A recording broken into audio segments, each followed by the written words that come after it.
Alors donc, il s'est passé un grand événement le 9 mai. Oui, en plus de défilé de Place Rouge, non, il y avait un autre.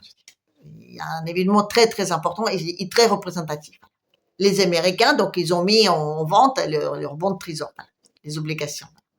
Pour pas grand chose, non, pour 25 milliards. Non, ben, non, pour eux, c'est pas grand chose. Voilà. Et pourtant, ils avaient du mal à les vendre. Oui, il y a des gens qui voulaient pas trop les acheter. Et surtout ceux qui viennent de l'étranger. Voilà. Oui. Ben, je sais pas, l'Arabie Saoudite, l'Inde, ou je sais pas, le Brésil, de trucs comme ça, voilà. Ils se sont dit, voilà. Alors, du coup, ils étaient obligés d'augmenter sacrément leur taux d'intérêt là-bas, vous voyez, aux États-Unis. Pareil que ça s'est vendu au prix, personne n'aura cru que ça peut se vendre comme ça. Je crois qu'il y avait une augmentation de 82%. Ça, c'est grave, c'est grave, c'est grave, c'est grave. Parce que si les Américains, leur dette leur coûte trop cher, beaucoup trop cher, je dirais, ben, à un moment donné, à quoi ça sert Non, ben, si de maintenir le dollar coûte plus cher que tous les avantages qu'on a avec, vous voyez, les questions se posent, voilà. Et la Fed, aujourd'hui, elle ne veut pas prêter de l'argent comme ça pour pas grand-chose à Trompino Milo parce que la Fed, elle est pas intéressée dans une Amérique, je veux dire, industrielle. Non, non, non. Elle veut toujours maintenir leur matière financière. Voilà. Donc aujourd'hui, on se trouve dans une situation complètement ahurissante où même les Américains, je veux dire, ils ont aucun intérêt d'avoir le dollar. Voilà. Et pourtant, ils sont obligés parce que, soi-disant, je dirais, c'est leur monnaie. Non, non, c'est pas leur monnaie. C'est la monnaie qu'ils utilisent. Voilà. Ça appartient à une banque privée, voilà, la Fed. Mais non seulement donc ils leur prêtent de l'argent, mais en plus, c'est-à-dire c'est l'obligation de le défendre, d'où les bases partout, normal. Et aujourd'hui, vous voyez, ça c'est pas très bien vendu. Non, parce que normalement, je dis, les pays, hein, tout le monde, dans l'obligation, je dis quasi l'obligation totale de tout le temps d'acheter les trésors de là-bas, leur dette. Voilà. Du coup, ils vivaient sur une dette refinançable constante, disons que ça va rouler tout seul comme ça, sans problème. Et là, et pourquoi? Mais parce que figurez-vous, la Terre, elle tourne pas dans le bon sens, voilà. Oui, oui, c'est des lois de physique, mais bon, c'est aussi la faute de Russe, d'accord, ça c'est sûr, mais quand même. Oui, la Terre, elle ne tourne pas dans le bon sens, voilà. Pourquoi? Non, ben, pas pourquoi la Terre, elle tourne dans ce sens-là, non, je dis pourquoi est-ce que ça a une telle importance? Ben parce que je veux dire, on avait d'abord le défilé et après la vente des bons trésors. Il fallait le faire en l'envers. Mais la Terre est dans ce sens-là et pas dans l'autre. Et voilà. Voilà.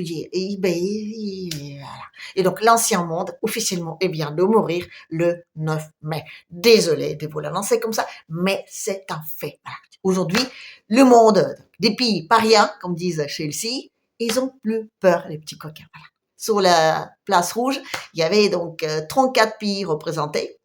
Ce qui représente certes un cinquième des pays du monde, mais plus de moitié de population, et cette plus de moitié de population, c'est qui possède les ressources et, comment dire, les moyens de production. Voilà.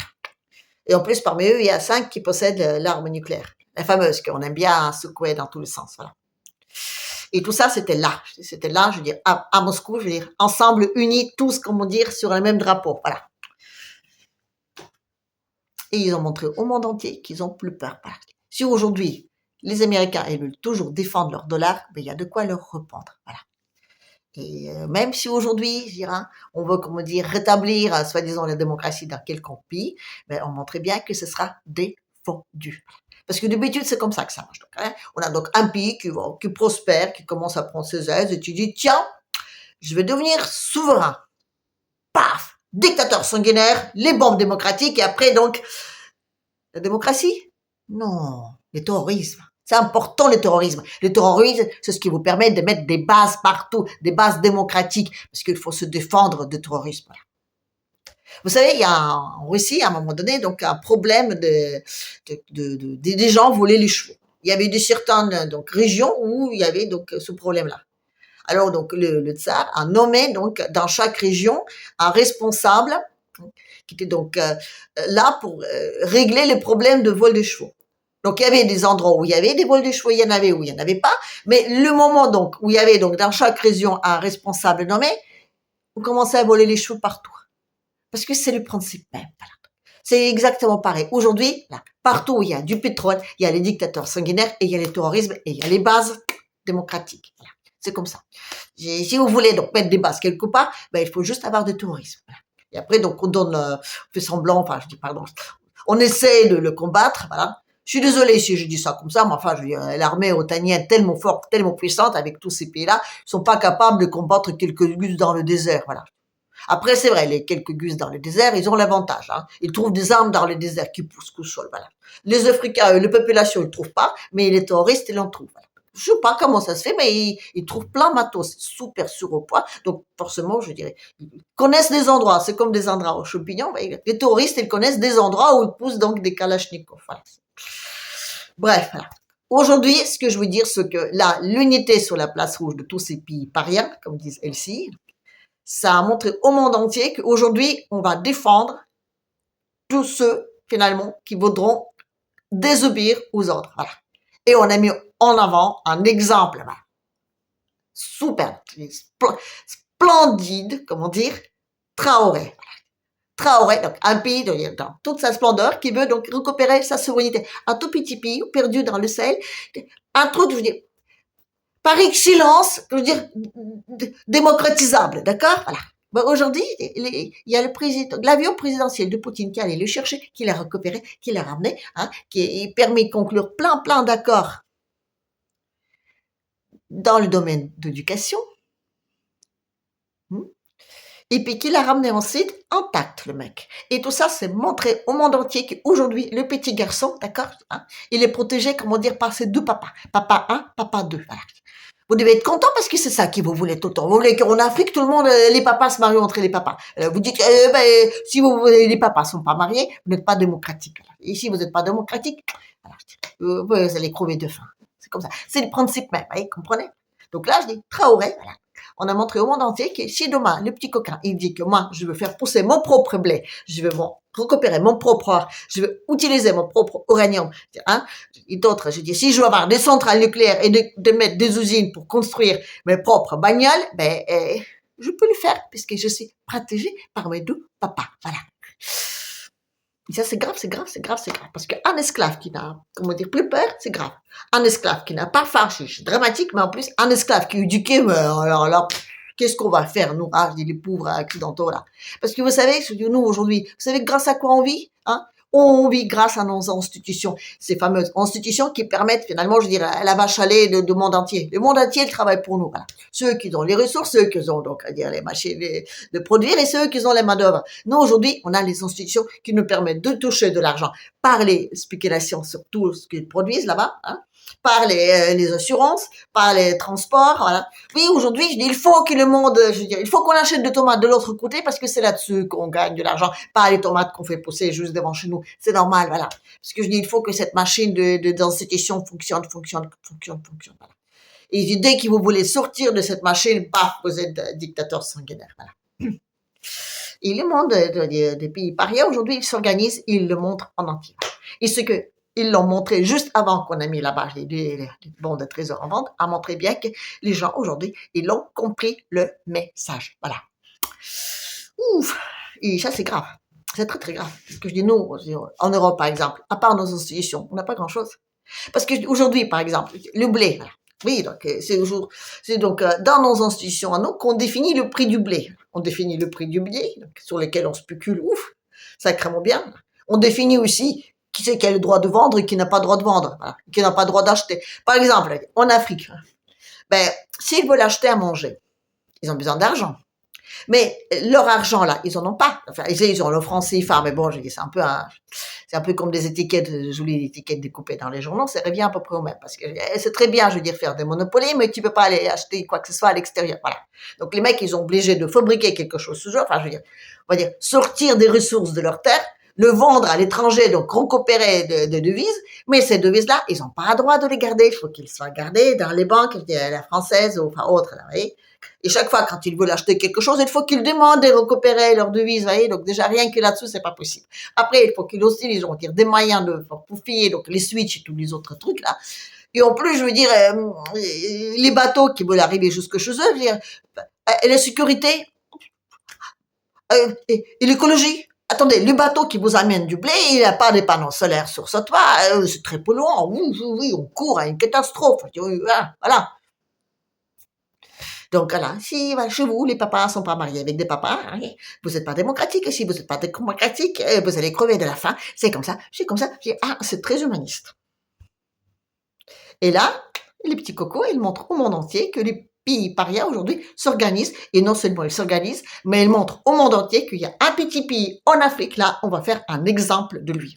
Et ça, c'est important, parce qu'ici, ce petit pays-là, en devenant effectivement souverain, s'en sort super bien, et si on montre au monde entier qu'il ose à le faire et que personne ne le touche, vous réalisez ce qui va se passer, les mecs, vous réalisez la catastrophe pour nous, hein, les Occidentaux, parce qu'on ne sait plus rien faire. On est, excusez-moi, je suis désolée, on a développé l'individu, vous savez, les fameux individus là, comme ça, qui pensent à ses émotions. Ah oui, mes émotions, qui j'apprends à exprimer mes émotions, mes trucs, les machins, etc.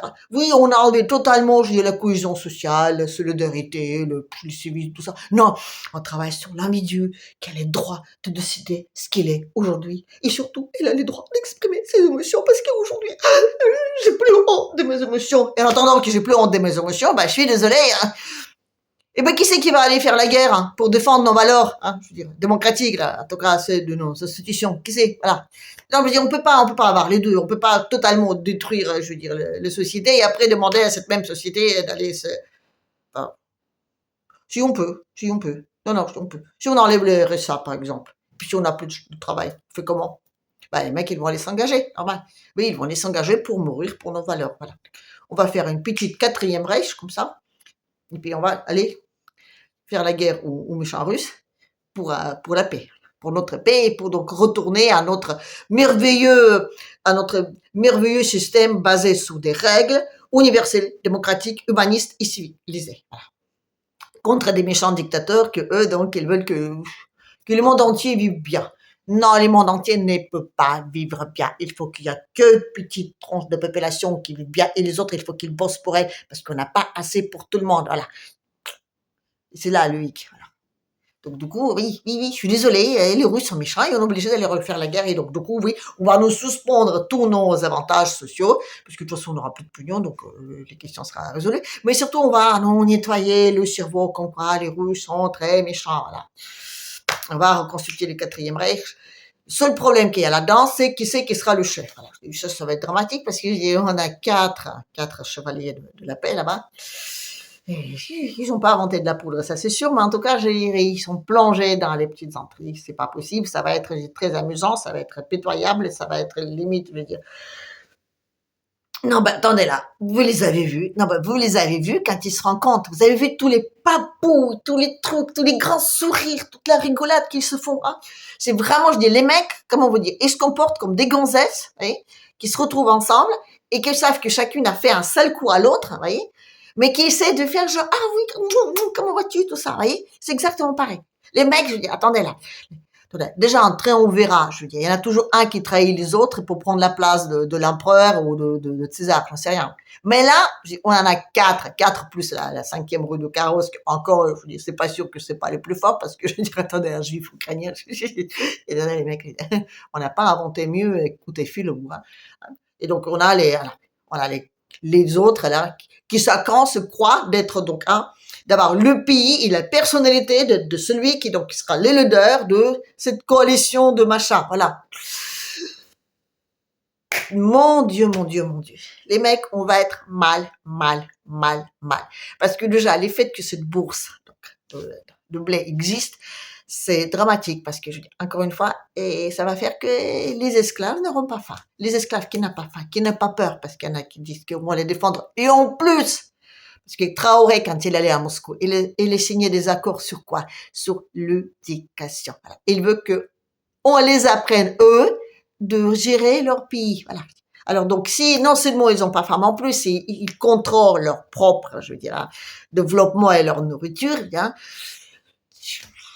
Et en plus, je dis, ils commencent à prendre des trucs. Non, les mecs, je dis, on est mal, parce qu'à part nos institutions, on n'a rien, à part l'effet d'imprimer les dollars et d'assujettir tout le monde, parce que je veux dire, les mondes doivent avoir peur, parce qu'on leur donne aucun moyen de développement. Hein. Même les touristes, regardez, on pourrait donner des armes aux pauvres Africains pour qu'ils se combattent. Non, non, c'est dangereux. Non, non, on va mettre des bases partout, comme ça, je dis, on peut tout contrôler. Mais le problème, c'est que si les autres, je dis, ils commencent à sortir de notre contrôle, on va faire comment? On va faire comment? Hein? Et plus vite on réalise et plus vite, comment dire, on se réorganise et on fait la marche en arrière pour intégrer ce système-là qui va être né, quoi qu'on y fasse, parce que la Terre, je suis désolée, elle tourne dans ce sens-là et on ne peut pas changer le sens dans lequel Terre tourne. Donc on est mal, il faut vraiment qu'on réalise, il faut vraiment qu'on change nous-mêmes le système, tout comme les Américains, il faut qu'ils se débarrassent de ce dollar comme la monnaie de réserve. S'ils ne se débarrassent pas, ils vont crever. Et ils vont crever parce que Trump est génial, c'est génial, génial.